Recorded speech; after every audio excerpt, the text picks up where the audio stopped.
The Los Angeles Clippers beat the Memphis Grizzlies 128 to 114. Kwab, let's go to the box scores, baby. Kawhi Leonard 25 and 5, Harden with 18, 10 and 8. Chris Dunn, who I thought had a fantastic game, 14 points on 4-4 shooting from 3, 5 steals for the Grizzlies. Desmond Bane was unconscious in the first quarter, but finished with 23. Jaren Jackson got locked up by James Harden. We'll talk about that. And the rookie Jalen Wells with 18 points. Rounding it out for the Memphis Grizzlies. How do I say? I don't know how to say this without insulting both of the teams. Do it. But this was a very unimaginative game. This felt like a pickup game. These two teams play like pickup basketball. It feels like not a lot of imagination on the offensive end. Credit to the Clippers because I think they brought the energy right out of the gate, and I think Chris Dunn to me exemplified that with the 5 steals. They turned 21 Clippers turnovers into 41 points, Kwab. 41 freaking points. That's insane. And that's been my beef with Memphis all year, bro. We've been saying it all year about Memphis. I don't know how they're doing it. I have no idea how they've had the best offense in the league, the most efficient offense in the league. They turn the ball over a lot. They do nothing but go cook his ass. That's their offense for the most part. They run pick and rolls every once in a while, but there's no imagination off of the pick and rolls. They don't really, I wouldn't say they hold the ball. They don't. They're always moving. The person with the basketball is always trying to attack. So the ball's never really in one place at once. But I think this is a particularly bad matchup for the Grizzlies because you have the perimeter defenders of the Clippers, like a Chris Dunn, like a Kawhi Leonard. You have a James Harden who can apparently lock down Jaren Jackson Jr. Granted, Ja wasn't playing, so let's give some grace to the Grizzlies here. Grizzly fans, I'm not going to rag on you completely. Ja Morant was missing. Your best player was missing. Of course, the game would have been different.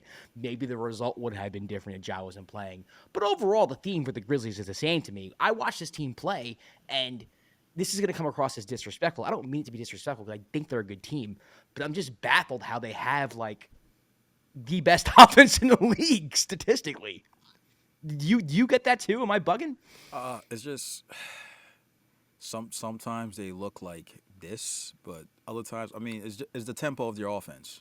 Yeah. They always games we've watched before. They push the tempo, even though sometimes it gets sloppy. Not sometimes. I guess the games we've watched has gotten sloppy, but Yeah. they push the tempo of the offense. Whoever usually gets the ball off the rebound is allowed to go attack right away. If it's not there, it's usually a couple of swing passes and they're getting the ball up. I don't think they ever get 24-second shot clock violations because the shots. What's that? What's that? No, don't have time for that. So I mean, the tempo of their offense, and because of how fast they play, they also play a deep roster. So a lot of people end up playing, which it kind of works out in their favor sometimes because they have a lot of efficient players off the bench, especially as you're getting more healthy. Again, Ja didn't play this game, Yeah. which should have been a big difference, but it was a second game back to back, so it's kind of expected he wasn't gonna play. But yeah, I understand when you're I guess the confusion of how is this team still one of the top teams in the West when a lot of times we watch them, we're like, wow, they're kind of sloppy or. They're always sloppy. I mean, Yeah. again, granted, Grizzly fans, we don't watch every Grizzly game. So, I'm not going to say, I'm not dumb enough to know, this team has won 30-something games. They've doubled the amount of times they've lost with wins by playing bad basketball. Obviously, they play good basketball. Ja's very talented. I like Desmond Bane. Jaren Jackson is having a fantastic season. Yep. I recognize that. But to me, it's when I think about where this team can go, I'm thinking about the playoffs and when the game slows down and your half-court offense is literally just go bring the ball to the top of the key and just go. You know what I mean? Go one-on-one, get into the paint. Ja's fantastic at it, don't get me wrong.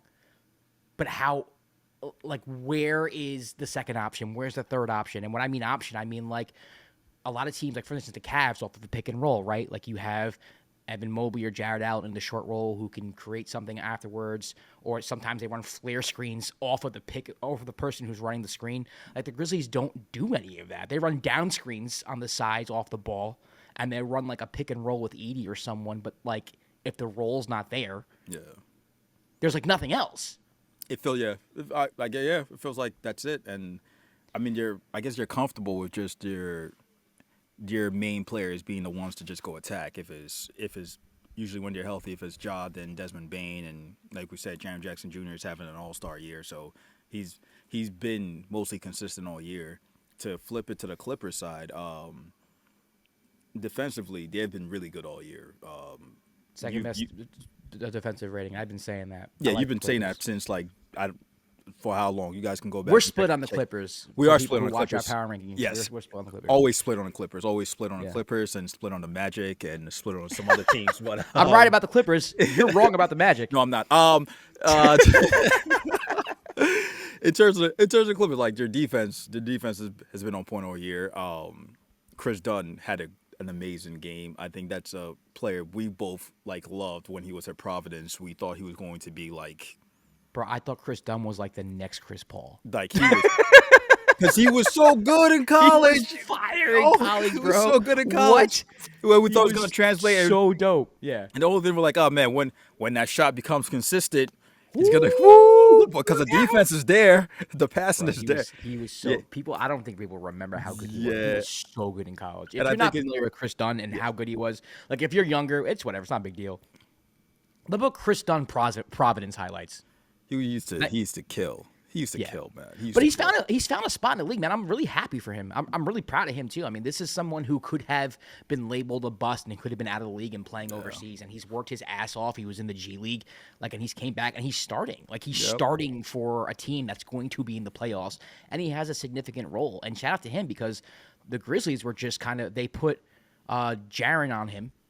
And had Jaren helping off of him. It's similar to what teams do to Josh Hart sometimes. Yeah. Where it's like, we'll leave you alone and you beat us. And he hit 4 threes. And then on top of that, he got 5 steals to create points off of that as well. very very impactful. Yeah, very Yeah, impactful. he had a great game, a fantastic game in my mind. And to me, he was a big difference. I mean, the Grizzlies, it's funny. I'm going to read this text I sent to Kwab. The score was about what? I don't remember, 11-2. It was a 9-0 something. It was pretty much. It was looking like it was going to be a Clippers blowout to start the first quarter. Yeah, and I texted Kwab and I said the Clippers are going to kick the shit out of them. Grizzlies don't run enough action on offense. I was like, in my head, I'm like, you can't penetrate this deep. Just go at them, especially without Ja Morant. Yeah. You have to be able to run some type of set. You have to be able to get people moving on the offensive end and actually create open shots for people. You can't just dribble into what the Clippers were doing. And then, of course, the Clippers went the Grizzlies went on a 15-2 run Easily. or whatever it was, closed the quarter on fire. I think they hit 8 threes. But it turned out to be fool's gold because, again, the shots that they were taking, yeah, they were going in, and a couple of them were open threes, but it was almost like it was an unhealthy diet of threes. Aldama hit a step back 3 from 30. To his Bane credit, hit a couple. his credit, though, Aldama's been shooting ridiculous all year. I know, so, but what I'm yeah, saying, it's yeah. you can't continue. You can't expect that to continue. Continue the right? whole game, yeah, for the Right. whole course. Even game, though the yeah. Clippers' offense was boring to me, especially today, a lot of the stuff was pick and roll with Kawhi, and then Zach Edey, instead of dropping, he would sink to Yeah. the hoop. And Kawhi had Easy. open mid-range jumpers Easy all game. middies, yeah. The shot diet from the Clippers was so much healthier than the shot diet from the Grizzlies, even when the Grizzlies were winning. Yep. And that's why they were able to come back. And then you add the fact that the Grizzlies were turning the ball over and the Clippers were turning that into points. Yeah. Every time the Grizzlies turned the ball over, the Clippers would score. It was a I mean, there bucket. were multiple times where it was just fast break dunk, nobody around. And that was a huge difference. And to me, that's going to be the Achilles heel when it comes to the Grizzlies. I just don't see them, being able to beat a team that's anywhere halfway decent defensively, unless Well, I mean, Ja how goes many- absolutely insane. Yeah, but I'm also going to add to that. But how many teams are going to be able to match up with them defensively, like a team like the Clippers? To me, I don't know how many. There's a reason why they have the record they have. The Rockets have beat them all year. Yeah, but every game has been close. Yeah, you're right. Yeah, you know what I'm But they saying? still beat them all year. They did beat them all year. But yes, they did. They did. But every. I mean, and again, the Nuggets aren't the best defensive team in the league, but I trust the Nuggets schematically to be able to at least contain the. Again, when the game slows down in the playoffs, it's not easier to defend, but it becomes more of a half court game, and you have to have different things. You can't just say We'll give the ball to Ja up top, go. We'll give the ball to Jaren up top or foul line extended, go. Like, you have to come up with different things. You have to. You don't think that with the way they've been playing all year, you don't think like a team like the Grizzlies will be able to like force the tempo even in the playoffs? I do. Yeah. I do. I just don't. I don't know how often they can do it, right? You know what I mean? You can do that for a game or two. Like, you can go and blow the doors off of a Denver Nuggets team in a game in Memphis. You know what I mean?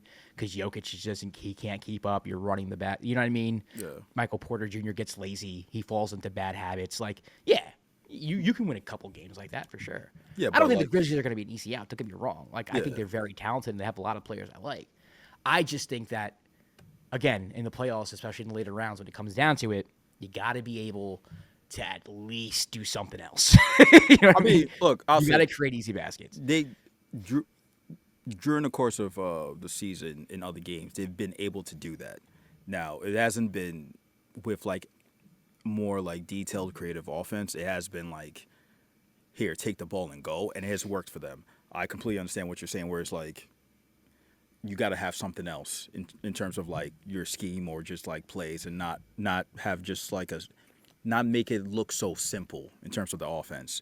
Right. The point you made, you mentioned it like slightly before in the beginning of this recap, is when James Harden was guarding Jaren Jackson Jr. and was giving him trouble. And you texted me about that too earlier on in the game, and I was like, yeah, James Harden has been a really good post defender. Like, it's weird. For so many years, it's like one of the weirdest things I've ever seen. Like, people don't see James Harden and view him as a good defender just because of the offense. But you probably remember this when he was on the Nets and they were playing the Bucks, and there was a play where like Giannis was like trying to post him up, and he was like, "Don't help," and then he got a stop on Giannis, and it was like everybody made a big deal. Everybody about made a huge deal out of it. Yeah. Yeah, but it was like if you had watched me through the course of the year, anytime they would switch everything. Even when he was on Houston, they would switch everything, and he was comfortable guarding the post. So with a game like this against Memphis, when they started out, they were like, yo, he's going to guard Jaren Jackson Jr. And you see how there were multiple times where Memphis was like giving the ball to Jaren to like go post up, and that's exactly what the Clippers wanted, because they're like, okay, go try. Like, they'll live with. He was posting up. He was also like taking him from the perimeter. Yeah. And that's comfortable. Was A, staying in front of him, and then B, contesting his shot. Yeah, the difference between that with James having to guard out like a big compared to like if he was guarding like a guard on a perimeter, it's like it's easier for him. So that allowed Kawhi to be on the perimeter, Chris Dunn on the perimeter, and like you said, they scored on every turnover, and they caused so many matchup problems and turnovers. So I mean, props to the Clippers. From the second half of the second quarter and into the third quarter, they just ran away with the game. It was pretty much a wrap after at the start of the third quarter. Yeah. And the Grizzlies didn't really make any sort of comeback or anything. Now, again, Grizzlies fans, it could have been different with Ja, because he is your best player. Yeah, we're not discounting that. Like, we know. Yeah, we're you just. don't got to come in our comments. Yeah, guys, like, we know. We just our concern is every time we watch the Grizzlies, we're like, there is something missing. And even when Ja plays. Even when Ja plays, yep. Yeah, even when Ja, and a lot of it is it's the sloppy play, it's the turnovers that lead to points. But it's interesting too, because I actually believe in this Grizzlies team's talent. I like their talent. Like, I love their roster, and obviously, like, who am I to say this isn't working out when they have the second best record in the West and the most efficient offense, right? Yeah. Like, we're here criticizing the Grizzlies as if like they're ranked 20th in offensive rating. As if they're tanking or something. Yeah, like it's working for them. You know what I mean? It's just I think there's just concerns when things slow down. Like that. That's what it is for me. And just to be honest, like, we've watched a lot of Grizzlies games. We've recapped a few, and pretty much all of them, even the ones that they won, it's been like, oh, y'all were really sloppy today. Yes, like, that's been the consistent, and that's what it sloppy. Is. Yeah. But with the Clippers, I think this is the second Clippers game we've recapped. I've watched a few of the Clippers games. I do think that if they were to play in the playoffs, I actually think I would end up picking the Clippers. So if you're a better man, I think I would end up picking the Clippers. I think particularly because I do think it's a bad matchup for the Grizzlies, just the way that the Clippers can defend the perimeter. I think a team like that will give the Grizzlies problem in the playoffs. And B, I just think even though I sound so stupid saying this, even though the Grizzlies have the most efficient offense in the league, they play with the fastest pace. I trust the Clippers offense. I trust the players on the Clippers more in a tight game, in a half court situation. Give me Kawhi Leonard, give me Harden. Give you Harden in a playoff game in a Bro, tight Harden game. has had good moments. Bro. I was just making sure. I'm not. Yes. Okay, yes. that's okay. Can we stop pretending that Harden does not have good moments in the playoffs? He hasn't been like a complete dud in the playoffs. I understand the criticism. Don't get me wrong. I'm not saying he's been perfect, and I'm not saying he hasn't come up short sometimes. But Harden's not a total zero. He's not. And Kawhi Leonard literally won a freaking championship for the country of Canada. The Harden what's the right word? The Harden enigma. The enigma of Harden is that his lows during the playoffs have been so low. Yeah. They overshadow all the good stuff he's done in the past. Every time when a bad Harden game, it becomes like it's really, really bad. And that usually it gets focused on. Like it's not just like, oh man, he had a rough game. It's usually like he didn't score and he like it's just it was like, yeah, was he Space Jammed? Yeah, like it's always mind blowing. So that kind of leads to the Yeah, no, I get it. Yeah, that kind of leads to that. I just feel like I trust the Clippers more. Okay. And again, like if you watched our power rankings, you know how much I like the Clippers. Kwab and I, every single week we do the power rankings. It's me saying I think we should put the Clippers here, and Kwab saying I don't think we should put the Clippers on anywhere. Yes, that's actually facts. I do like this with the Clippers. Them adding Bogdanovich. Yeah, Bogdanovich from the Hawks. That's a very, very good pickup for from the perspective of having scoring off the bench and having another shooter off the bench. That's great. Also, they added Ben Simmons, even though he didn't play. Push the pace, baby. Push the pace. Put the he ball in his hands and run. Yeah, sure, man. That's what we're gonna do. I can't. It's crazy. They got traded for each other, and now they're on the same team. So, push the pace. Look, man, that's somebody. I like the Clippers. I don't think they're a threat to win the West. Don't get me wrong. I don't. So that's what I was gonna ask you. How far do you think the Ben Simmons-led Clippers are going to go in the? I think you could make a case depending on matchups. I think they go to the Western Conference Finals. Western Conference Finals. Okay. Yeah, let's say right now they're the 6th seed. They're going to go into the All-Star break as a 6th seed. Let's just say hypothetically, right? Mm-hmm. Let's say the Rockets get the 3 seed, right? I can see them beating the Rockets. You can't? No. and then these Grizzlies stay the 2 seed. Okay. I could see them beating the Grizzlies in the next round. I'm not. I could give you the basketball the basketball logic and be like, I'm not saying okay. And Rockets. No. Wait. Let me get these bars over. This is ceiling. This is could happen. Could happen. I'm just saying if the Clippers end up matching up with the Rockets in the playoffs, right? I don't think they will beat the Rockets because James Harden will be playing games in Houston, and I'm gonna leave it as that.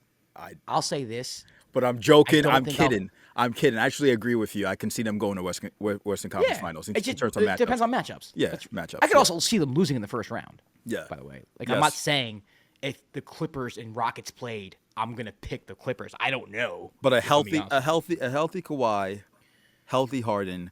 All the defensive pieces they have. Big Zoo having a great season also. Yep.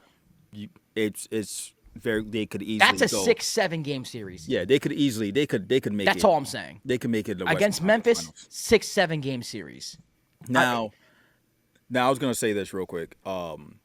With the point you made about the game slowing down in the playoffs and such, and how that could affect Memphis. We kind of saw that. We kind of saw with like a team like last year. I'm sorry to bring it up. A team like the Pacers, who they kept pushing tempo even throughout the playoffs and were able to advance playing the same way. So, do you think that Memphis can go on like can have a Yeah, similar path I think in the I think the same playoffs? thing about Memphis. I think their ceiling is the Western Conference Finals. Okay. I think they have the same ceilings. And also, if I'm going to be Memphis, Grizzly fans are going to hate me after this. The big difference between the Grizzlies and the Pacers is last year, like, the Pacers offense wasn't just like, go cook his ass. It was, we're going to run a pick and roll, and we're going to create a lot of different options off of that pick and roll. You know what I mean?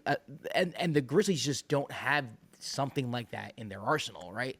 Like, Tyrese Halliburton's running a pick and roll or a pick and pop with Miles Turner, you know, depending on who he's running it with. Now you have to decide whether or not you have to guard.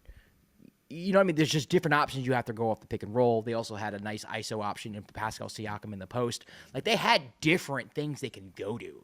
The Pacers pushed the pace, but they were also a very diverse offense. Whereas the Grizzlies, to me, they push the pace. They're efficient, but it's not really that diverse. It's like, we have players who can score on you and get into the paint and make shit happen, but it's just completely different to me. Well, I'll say that Grizzlies fans, let us know if we're oversimplifying your team's offense. Yeah. Let us know if there's something we're not seeing and we're in the wrong. We like being corrected. We don't take shit personally.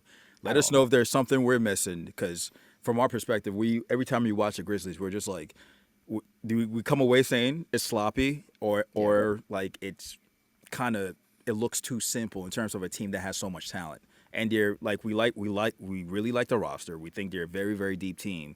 They have efficient players at every position, offensively and defensively. But every time we watch them, we feel like we're left with more questions. We're just like, So let us know. Let us know if we're like in the wrong. Yeah, and I like the Grizzlies, to be honest. I love their brand. I love the city of Memphis. I go back to grind, like the grind city. I like Memphis. I like the Grizzlies. I'm rooting for Memphis. In most cases, I'll be rooting for them once the playoffs start. But that'll do it for this. For this we went on a long tangent. I didn't think we'd go this long for Grizzlies Rockets, but Grizzlies Clippers, but we did. Proud of us. Yeah. Proud of us. The Grizzlies and Rockets. Oh my God. What? Jeez. The Clippers beat the Grizzlies 128-114. If you want to follow Dime, you can everywhere at the Dime NBA. I'm Josh Rodriguez at Josh_Rodriguez underscore. He's Kwab at Kwab AKS. We'll see you tomorrow. We're recapping the Warriors and Rockets. That's going to be fun. That's a good game. So stay tuned for that. Also stay tuned for our power rankings. Also stay tuned for, we're going to give like first half report cards. We're going to have a full episode. Make sure you subscribe. Thanks for watching. Thanks for following. We'll see you next time for another episode of The Dime. Peace.